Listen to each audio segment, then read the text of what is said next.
कोई जैसे बेटा तक नहीं आवे, लेकिन गुरु महाराज को हमने देखा है तो उनको कहा कि जो सुख सुविधा आपको है वो हमको नहीं है कलेक्टर को, जबकि नौकरी में था, कितना नौकर कितना सेवक, जिले का मालिक।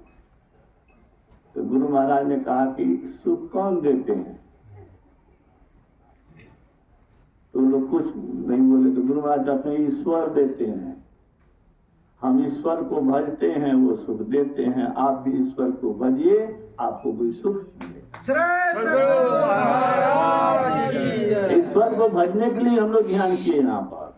अब पुष्पादी की बड़ी लालसाती के यहाँ ध्यान होना चाहिए। चलो करो, अच्छे लोगों का संग नहीं करेंगे, अच्छी पुस्तक नहीं पढ़ेंगे, अच्छा विचार कैसे आएगा उसका, अच्छा बनने की लालसा कैसे होगी?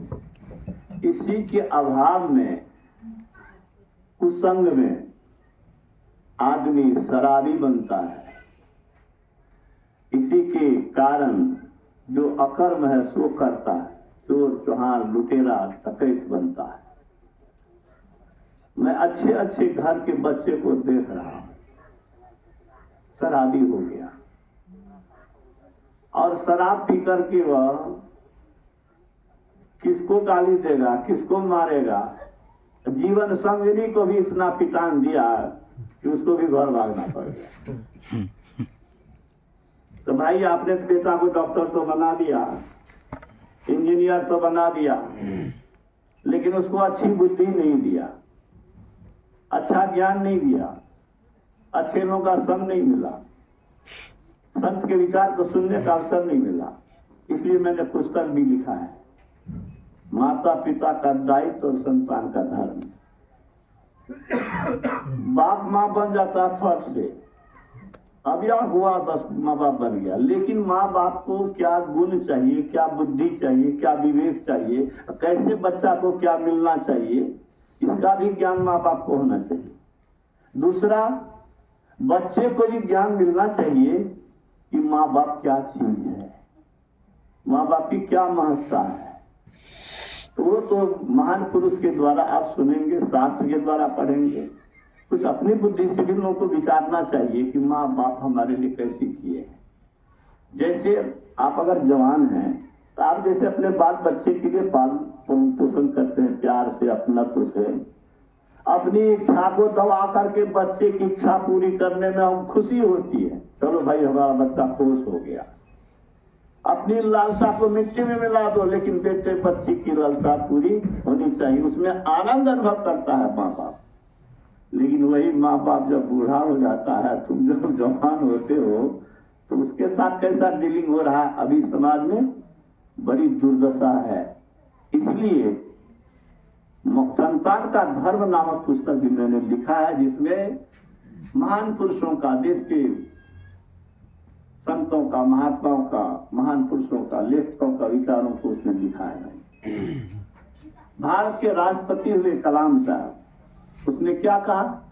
ये सरकारी संस्था, सरकारी स्कूल और सरकारी कानून, ठीक है, अच्छे नागरिक पैदा नहीं कर सकते। तब पैदा कौन करेगा? तो उन्होंने कहा आध्यात्मिक संस्था, ये सत्संग का जो मंडली है, संतमत संस्था, आध्यात्मिक संस्था, और अभिभावक। दूसरा कौन? अभिभावक को क्या चाहिए?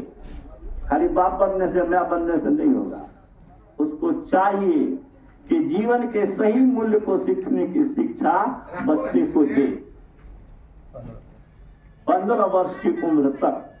इसलिए बड़ी आवश्यकता है अच्छे नागरिक बने। कोई चाहता है कि हमारा बेटा बुरा हो, हम सब कोई चाहते हैं कि मेरे बच्चे अच्छे हों। कुल हमारे सारू थे, हैं अभी, बेटी की विदाई हो रही थी, तो विदाई के समय तो रो भी रहे थे, उनकी रुलाई देखकर हम लोग को भी रुलाई था। लेकिन कहे क्या उन्होंने?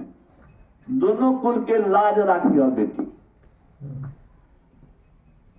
आजकल के तो एहन एहन शिक्षा दै छै, जो लागे छै, जो कहे छै इने न करतो तो चलि श्रेय सदगुरु महाराज 2-3 महीना में खेला शुरू कर हाँ, 2-3 महीना में खेला शुरू कर दिया और तक काना खुशी शुरू कर दिया तो मोबाइल के मिलिए के लिया मैं गया ना कर को ना दौड़िए टोला कैसे क्या दौड़िए थोड़ा केस का दम फुला देवे तो याद रखिए देख लो ऐसी माँ बेटी की शुभचिंतक नहीं है, वह दुश्मन है, वह ससुराल को उजाड़ रही है, बेटी के जीवन को भी उजाड़ रही है, नरक बना रही है। इसलिए बड़ी आवश्यकता है सत्संग की, सद्ज्ञान की।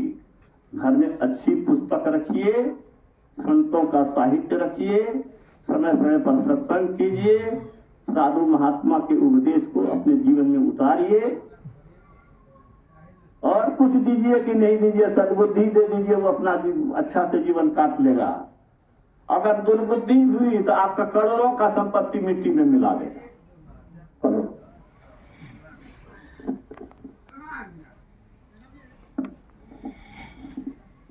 गुरु महाराज के सदगुरु बाबा देवी साहब कहते थे, जहाँ की आध्यात्मिक नीति उत्तम होती है वहाँ के लोग अधिक सदाचारी होते हैं। जहाँ सदाचारी अधिक होंगे